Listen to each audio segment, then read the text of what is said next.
कि सिर्फ private sector ही overall doctors पे ट्रस्ट कम होते जा रहा है। I would just let us not dissociate कि गवर्नमेंट के डॉक्टर्स पे ट्रस्ट बहुत अच्छा है और प्राइवेट डॉक्टर्स पे नहीं है।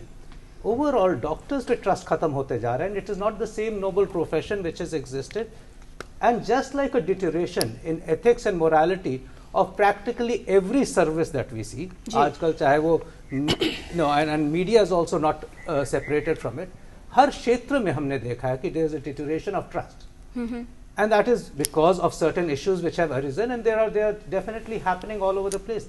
सबसे बड़ा important ये है कि this is a time has come for certain guidelines and regulations. मैं जब कहता हूँ कि it is so simple कि एक regulatory body, and we have doctors regulatory body which should be stronger and definitely more active, but I am just saying कि जब ये इतनी requirement ही क्यों ना हो जाए हर अस्पताल की या हर प्राइवेट क्षेत्र की या हर डॉक्टर की, कि जितनी गाइडलाइन बेस्ड ट्रीटमेंट्स हो, जो अप्रोप्रिएटनेस क्राइटेरिया डॉक्टर साहब ने बताया कि अमेरिका ने कैसे पिकअप किया, क्योंकि वो अप्रोप्रिएटनेस क्राइटेरिया फॉलो करते हैं कि एंजियोप्लास्टी इन क्षेत्र में होनी चाहिए, आप इस फॉर्म्स को फिलअप करके रखो और हम चेक करेंगे कि ये अप्रोप्रिएटली हुई थी कि नहीं। So there is an appropriateness criteria, there is a quality parameters कि कितने आउटकम्स हैं, कौन कितने मरे, कितने जिए, क्यों मरे, क्या हुआ, एक ऑडिट हुई, और ये हर एक रिक्वायरमेंट होनी चाहिए हर अस्पताल की, चाहे वो प्राइवेट हो चाहे वो पब्लिक हो, उसकी ऑडिट होनी चाहिए। और ये रिक्वायरमेंट एक होनी चाहिए रिम्बर्समेंट के लिए भी, कि गवर्नमेंट कहे कि हम तो आप प्राइवेट अस्पताल को पैसे ही नहीं देंगे, ये हम रिम्बर्स ही नहीं करेंगे जब तक आपके ऑडिट्स आपके वेबसाइट पे ना हो, and these should be external audited, यानी अप्रोप्रिएट। ये एक पूरा एक सिस्टम सेटअप हो सकता है जिसमें पूरे पब्लिक को कॉन्फिडेंस आ जाए, गवर्नमेंट के डॉक्टरों पे भी और प्राइवेट डॉक्टर्स पे। ये बहुत महत्वपूर्ण बात है कि आप लोगों को क्या करना है। डॉक्टर शक्ति गुप्ता, जो बात घूम फिर कर आ रही, जो अनुराधा जी ने भी बात रखी है कि अब गियर अप होना है और ये तैयारी आगे के लिए, तो आने वाले दिनों में जो आपने जो बात कही थी कि इतना लोड है, तो किस तरह से आने वाले दिनों के लिए आपकी तैयारी चल रही है, बहुत संक्षिप्त में बताएं क्योंकि अभी हमें ब्रेक भी लेना है। हाँ, मैं दो चीज़ें बड़ी इंपॉर्टेंट है के लिए। एक साइड हम कहते हैं कि there is a shortage of man power, like doctors की शॉर्टेज है, 6 lakh doctors as on today there is shortage, nurses 10 lakh shortage है, देन पैरामेडिक्स जिसमें रेडियोग्राफर, टेक्नीशियंस, पैरामेडिक्स आते हैं, अबाउट 14 लाख की शॉर्टेज है। अब इसमें सिर्फ गवर्नमेंट का जो है वो नहीं कर सकते एक्चुअली, क्योंकि it is a big challenge, हमें प्राइवेट सेक्टर को भी साथ में लाना पड़ेगा एक्चुअली। जैसे ministry of health, government of India ने ऑलरेडी 150 मेडिकल कॉलेज इस्टेब्लिश करने के अनाउंस किया है एक्चुअली। सिर्फ ये गवर्नमेंट के ही नहीं होंगे, इसमें प्राइवेट सेक्टर को भी अपॉर्चुनिटी मिलेगी to establish medical college and paramedical institutions, जिससे जो गैप है जो फिलअप होगा। सेकंड, जो अनफॉर्चुनेटली हमारी कंट्री में जो है हमारा रेफरल सिस्टम डेवलप नहीं हो पाया एक्चुअली। वो इसलिए डेवलप नहीं हुआ क्योंकि हमारे जो प्राइमरी हेल्थ सेंटर हैं, कम्युनिटी हेल्थ सेंटर हैं या डिस्ट्रिक्ट हॉस्पिटल हैं, they are not equipped, infrastructure नहीं है, वहाँ इक्विपमेंट नहीं है। अगर एक सीटी स्कैन के लिए पेशेंट को जाना है कि वो एक मेडिकल कॉलेज में क्यों जाएगा या एक दिल्ली में क्यों आएगा या सिटी में क्यों जाएगा, अगर सीटी, एमआरआई और ये एक्सरे फैसिलिटीज़, लैब फैसिलिटीज़ अगर डिस्ट्रिक्ट हॉस्पिटल में मिल जाए वहाँ पर, लेकिन अगर गवर्नमेंट जो है वो सीटी स्कैन देती है वहाँ पर, लेकिन रेडियोलॉजी की जरूरत है वहाँ पर। सो ये जो भी, और दूसरा डॉक्टर शक्ति गुप्ता, अक्सर ये भी कहा जाता है कि सरकारी अस्पतालों में कोई मशीन खराब हो जाती है, मेंटेनेंस इतनी पुअर रहती है बहुत सी जगहों पर कि वहाँ सीटी स्कैन की मशीन नहीं काम कर रही है, एमआरआई काम नहीं कर रही, बराबर में कोई प्राइवेट कोई डायग्नोस्टिक सेंटर होगा, वहाँ मशीनें कभी खराब नहीं होती। हाँ, लेकिन इसके लिए भी ये है कि वहाँ पर क्या कि आज की डेट में भी होता है, आज की डेट में मुझे बहुत खुशी है कि बहुत खुलकर बातें हो रही हैं। फिलहाल हमारे साथ फोन लाइन पर मौजूद हैं उमेश सक्सेना जी। उमेश जी, आपका स्वागत। हाँ मैडम, डॉक्टर एम्स में तो इतनी अच्छी तरह से ट्रीटमेंट देते हैं, लेकिन वही डॉक्टर जब मैं प्राइवेट हॉस्पिटल में लेके गया अपनी मिसेज को, तो वही डॉक्टर मुझे वहाँ मिले डायलिसिस कराने के लिए लेके गया मैं, लेकिन वहाँ उन डॉक्टर का बिल्कुल नजरिया अलग ही होता है। तो ये मेरी बात बिल्कुल समझ से अलग है। बिल्कुल डॉक्टर मिश्रा, नजरिए का फर्क सवाल उमेश जी ने उठाया है जो हमने ऑलरेडी डिस्कस कर लिया है इसको, कि एक प्रॉफिटेबिलिटी कहीं पे जरूर एक जहन में आ जाती है, वो नहीं होना चाहिए, आइडियली एथिकली नहीं होना चाहिए। आप फेयर ओपिनियन दीजिए, फेयर उनको बताइए ये संभव है, ये नहीं है, इस पर इतना खर्चा आएगा, नहीं आएगा। तो ये वही सवाल उमेश जी ने कहा है जो हम बहुत सारे लोगों के जहन में हमेशा आता है, हम सभी ने हम कभी ना कभी इसको फेस किया होता है जी। और मैं कहूँगा कि अननेसेसरी प्रोसीजर होते हैं, हमें भी पता है होते हैं। सारी यूएसए में मेल प्रैक्टिस लिटिगेशन सबसे ज़्यादा है, इतनी लिटिगेंट सोसाइटी है वो, जबकि इतना चेक एंड बैलेंसेस है, उसके बाद होते हैं प्रॉब्लम्स।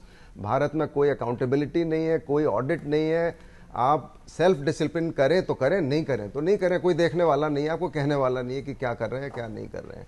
तो मैं ये समझता हूँ कि जो उन्होंने कहा है कि एक जनरल बात है और धीरे धीरे जैसे डॉक्टर सेठ ने कहा हम सभी एग्री करते हैं कि इसको ठीक किया जा सकता है, लेकिन इसमें समय लगेगा और ये कोई ओवरनाइट बदलने वाली बात नहीं है।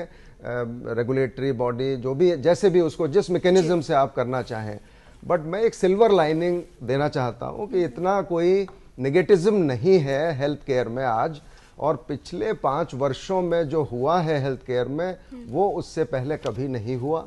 और जितना हेल्थ केयर को एलोकेशन बढ़ी है, जो भी है 1% लीप आप जीडीपी का देखिए, अगर 1.4 से 2.4 हो गया, इट्स ए ह्यूज मनी।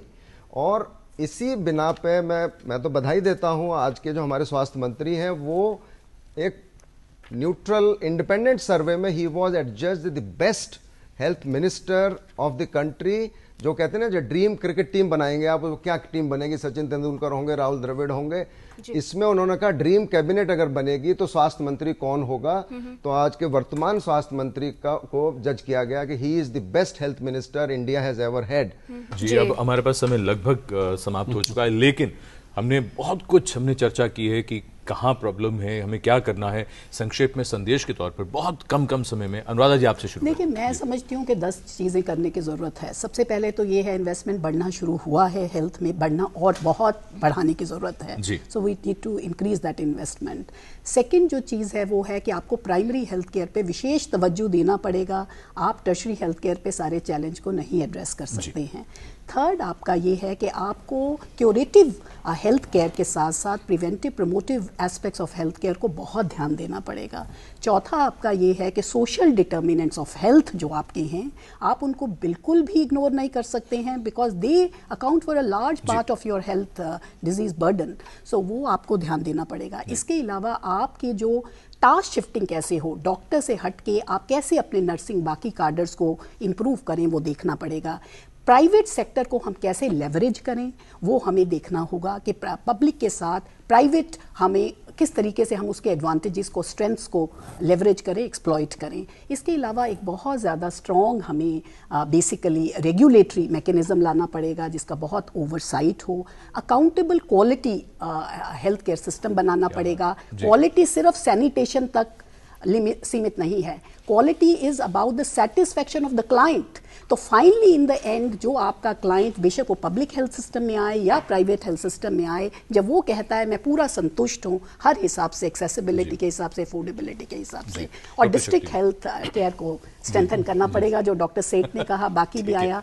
अगर हमारे डिस्ट्रिक्ट हॉस्पिटल्स कमजोर रहेंगे तो एक बहुत इंपॉर्टेंट लेवल जो सेकेंडरी केयर का है वो बिल्कुल बैठ जाएगा। अब सिर्फ 2 वाक्य ही का समय बचा है। जी डॉक्टर। मैं वैसे पब्लिक सेक्टर से हूँ, लेकिन मुझे लगता है कि private sector has to play a very important role. The private industry जो है उसको एक इंडस्ट्री का स्टेटस मिलना चाहिए, so that they are eligible for the tax exemption, for the soft loans. नहीं तो अदरवाइज उनका भी सेम होता है जैसे मिडिल बॉलीवुड का है।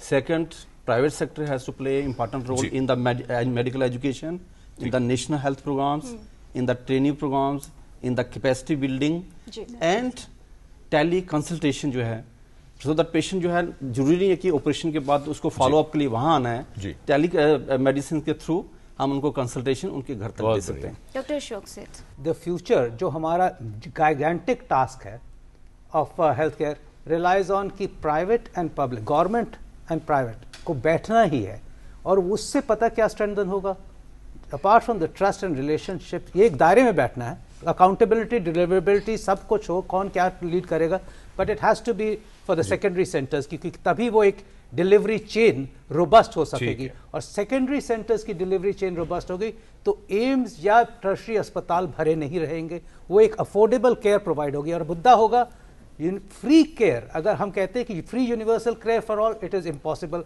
But affordable care at in a tiered system is what we should aim for. वाह, डॉक्टर मिश्रा आप भी जोड़ दें। मैं बस जल्दी से यही कहूंगा कि 40 से 45% आउट ऑफ पॉकेट एक्सपेंसेस कम किए जा सकते हैं, एक होलिस्टिक अप्रोच जो सबने बताई है इसके जरिए से, और लोगों में स्वास्थ्य के प्रति जागरूकता, और लोगों में एक साइक ऑल्सो कि भाई स्वास्थ्य पे भी खर्चा करना पड़ता है, ये भी लोगों को समझना पड़ेगा। क्योंकि फ्री कोई भी चीज आप दें उसकी अप्रिसिएशन नहीं होती, चाहे हम भी दें, गवर्नमेंट भी दे। तो मैं समझता हूं कि ये भी लोगों को बहुत समझना जरूरी है कि स्वास्थ्य पे थोड़ा सा उसके लिए बजट रखें, जैसे आप बर्थडे के लिए रखते हैं, एनिवर्सरी के लिए रखते हैं, बच्चे की स्कूलिंग के लिए रखते हैं, तो स्वास्थ्य के लिए भी रखें। मैं समझता हूँ इससे हम लोगों के जब ये जागरूकता हो जाएगी, और हो रही है, इसमें ऐसा नहीं है, मैं ये कह रहा हूँ सिल्वर लाइनिंग है हमारे पास, और इसीलिए एवरेज एज आपकी क्यों बढ़ गई, अब 65 साल हो गई है अभी। जी बहुत धन्यवाद doctor MC Mishra, doctor Ashok सेठ, अनुराधा जी और डॉक्टर शक्ति गुप्ता इस तमाम जानकारी और बातचीत के लिए। और जो बजट आप अपने सेहत के लिए रखें, उसमें बहुत सारा बजट इस बात पर हो कि आप पौष्टिक खाना खाएं और अपनी सेहत का ध्यान रखें। स्वास्थ्य के लिए ज़रूर करें कसरत। और चलते चलते अमीर कदरबाश के एक शेर के साथ, क्योंकि बहुत ज़रूरी है, सबको अपना अपना थोड़ा थोड़ा योगदान देना है, तभी जाकर स्वास्थ्य की, सेहत की तस्वीर बदलेगी। कुछ तो अपनी निशानियां रख जा, इन किताबों में तितलियां रख जा। अगले सप्ताह मैं और किरण फिर मिलेंगे टोटल हेल्थ में एक नए विषय के साथ। नमस्कार। नमस्कार।